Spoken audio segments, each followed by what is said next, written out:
दोस्तों नमस्कार। जब से मैंने न्यूज़ चैनल शुरू किया है तब से कुछ लोगों को बड़ी पीड़ा हो रही है। भाई पढ़ाई मैंने की, डिग्री मेरे आई और चैनल चलाने का रीज़न ये था कि जब इतने टाइम से मैं लगभग यूट्यूब लाइन के अंदर काफ़ी टाइम से हूँ, लगभग 10 साल होने को यार। हमारे सॉन्ग वगैरह जितने भी चले थे अच्छे चले थे, बढ़िया व्यूज़ वगैरह आए, हम सेटल भी हो गए, हमारे पास में सारा काम हो गया सब कुछ।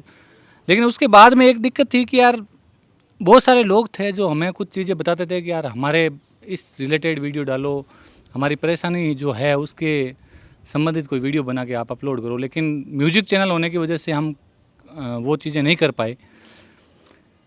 दिक्कतें अभी भी बहुत सारी है लोगों की और हम कोशिश कर रहे हैं जिस टाइप से भी। हमने एक एनजीओ भी बनाया है जिसके अंदर हम चाहते हैं कि जो लोग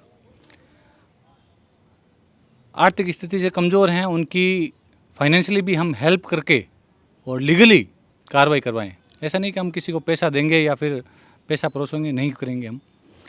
लीगली अगर उनको ज़रूरत पड़ रही है, कानूनी ज़रूरत पड़ रही है, तो हमारी जो लीगल की टीम है, वो एडवोकेट्स की टीम है, वो आपके लिए हेल्प करेगी। उसके अलावा हम कहीं पे भी चाहे जो भी व्यक्ति गलत होगा उसके खिलाफ खड़े रहेंगे, चाहे वो मेरी जाति से हो, मेरे समुदाय से हो, मेरे धर्म से हो। और आपको दिक्कत आ रही है तो वहाँ पे हम आपके लिए खड़े रहेंगे, अगर आप सही और वो गलत है तो। अब इसके अंदर एक दिक्कत और आ रही है। अब जब भी हम सच बोलने की कोशिश करते हैं तो बैड कमेंट्स वगैरह, ये आजकल नया ट्रेंड शुरू हो गया है। अब इनको ये नहीं पता कि गाली लिखने पे एफआईआर होती है। ठीक है, किसी क्रिएटर ने आवाज़ नहीं उठाई होगी, किसी क्रिएटर ने आपके लिए एफआईआर नहीं की होगी, लेकिन ये प्रोसेस है कि अगर आप अच्छे क्रिएटर हो और आपके लिए कोई गलत चीज़ लिख रहा है, आपके लिए कोई गाली लिख रहा है, तो उसके खिलाफ एफआईआर हो सकती है। थोड़े दिनों पहले हमने भी बहुत सारे वीडियो बनाए। एक जंतर मंतर पे प्रोटेस्ट हुआ था, तो हमने उस बच्चों जिनके ऊपर गलत तरीके से जो लाठीचार्ज किया गया था, या फिर उन लड़कियों के ऊपर जिस टाइप से गलत टाइप से वो जो लाठी वगैरह है वो गलत जगह पे मारना, या फिर जो भी हुआ, मैंने वीडियो डाले हैं तो आप देख सकते हो उसको।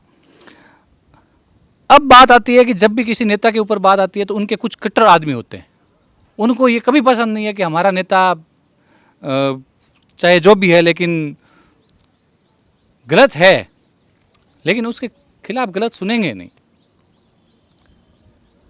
कहीं जातिगत चीज़ें आ जाती है। जब मैंने श्याम मंदिर के ऊपर आवाज़ उठाई कि भाई श्याम मंदिर की जो गाड़ी थी फॉर्चूनर, बिल्कुल रजिस्टर्ड श्याम बाबा मंदिर कमेटी के नाम से गाड़ी थी रजिस्टर्ड, वो उस गाड़ी के अंदर शराब की बोतलें मिलना और एक बंदे को ख़त्म कर देना। श्याम बाबा तो शायद मेरे हिसाब से उपकार करना जानते थे, जगत का कल्याण करना जानते थे, लेकिन तुम उनके सेवादार जो बन चुके हो और एक ये सोच चुके हो कि जो भी है वहाँ का वो हमारा है, ये चीज़ें हम बर्दाश्त नहीं करेंगे। राम मंदिर के अंदर चोरी हुई, फिर वीडियो डाला, कुछ बोले कि मोदी जी ने तो नहीं किया। नहीं किया मोदी जी ने, मैं भी बोलता हूँ नहीं किया, लेकिन उनके ऊपर एक्शन नहीं लेना ये हमारी गलती है। डोटासरा जी के ऊपर डाला तो बीजेपी वाले आ गए, अरे भाई तूने उनके खिलाफ बोल दिया, ये बोल दिया। अरे यार मैं खिलाफ नहीं बोल रहा हूँ, मैं ये बोल रहा हूँ कि उनका खुद का पक्ष ये था कि जब रीट का एग्ज़ाम उनका जब वो उनका पेपर लीक हो गया था तो उन्होंने बोला मैं थोड़ी करवा रहा हूँ भाई, कंपनी करवा रही है। तो मैं यही तो बोल रहा था कि शिक्षा मंत्री नहीं करवा रहे थे, एक कंपनी करवा रही थी, कंपनी ने गलती की, कंपनी के ऊपर दावा होगा, जो होगा उनके खिलाफ एक्शन होना चाहिए। लेकिन लोगों की क्या है कि अलग होती है। तब अगर कांग्रेस की सरकार है तो जो कांग्रेस के समर्थक है वो बोलेंगे नहीं सरकार तो सही है, कंपनी गलत है। और जब बीजेपी के अंदर होगा तो कांग्रेस के लोग बोलेंगे नहीं बीजेपी वाले आप अपना इस्तीफा वो दो।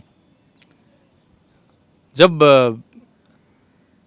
मैं देखो किसी का पक्ष लेना कभी पसंद नहीं करता हूँ, ना मैंने बीजेपी के लिए। जब बीजेपी गलत है तो मैं उनके खिलाफ बिल्कुल बोलूँगा, कांग्रेस गलत है तो बिल्कुल बोलूँगा, और आप सही हो तब मैं आपकी तारीफ भी करेंगे, भाई अच्छा काम कर रहे हो। अभी रविंद्र सिंह पाटिल के बारे में मैंने एक वीडियो डाला था कि उन्होंने मुद्दा उठाया कि नेता के जो लोग हैं, जो बच्चे हैं, वो गवर्नमेंट स्कूल में पढ़ना चाहिए ताकि उनके ऊपर छत नहीं गिरे। बहुत अच्छी बात बोली थी, तो उनके लिए वीडियो बनाया। कहीं गलत होगा तो हम वहाँ पे भी वीडियो बनाएंगे कि आप ये बोल रहे थे और आपके ही लोग इस टाइप का काम कर रहे हैं, तो गलत का हम बिल्कुल कभी गलत का साथ तो हम नहीं देंगे, चाहे कुछ भी हो जाए।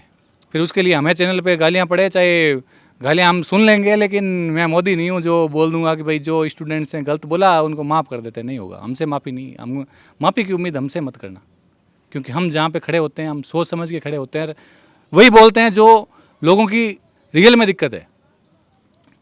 उसमें चाहे हमारे भी लोग सामने क्यों नहीं खड़े हो। मैं आपको एक उदाहरण देता हूँ उसका। एक ब्राह्मण है, उनकी गाड़ी एक्सीडेंट हो गई थी हुंडई के अंदर। हुंडई का कंपनी का मालिक था, वो जाट था, मैं भी जाट हूँ बिल्कुल, लेकिन वहाँ पे गलती कंपनी की थी। कंपनी का आदमी लेके गया, उसको हाई स्पीड में चलाई और गाड़ी को तोड़ दिया। हमने वो जो उसका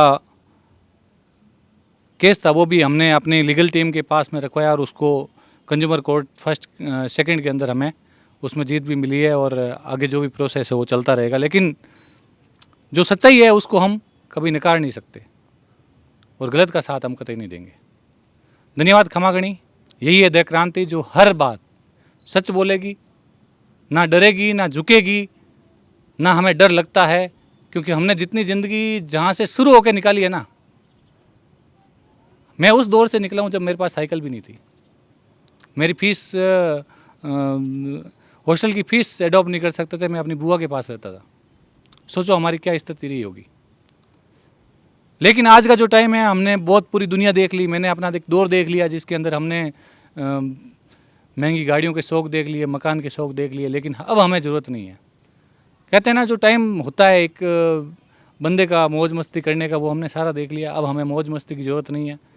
हम ऐसे लोग हैं जो अब अगर खुले आसमान में सोना पड़ेगा, सो लेंगे, रह लेंगे, हमें कोई दिक्कत नहीं है। हमें किसी भी सुख सुविधा की ज़रूरत नहीं है। तो जो बंदा खोने से नहीं डरता है वो किसी गलत चीज़ से कभी नहीं डरेगा। धन्यवाद खमागणी।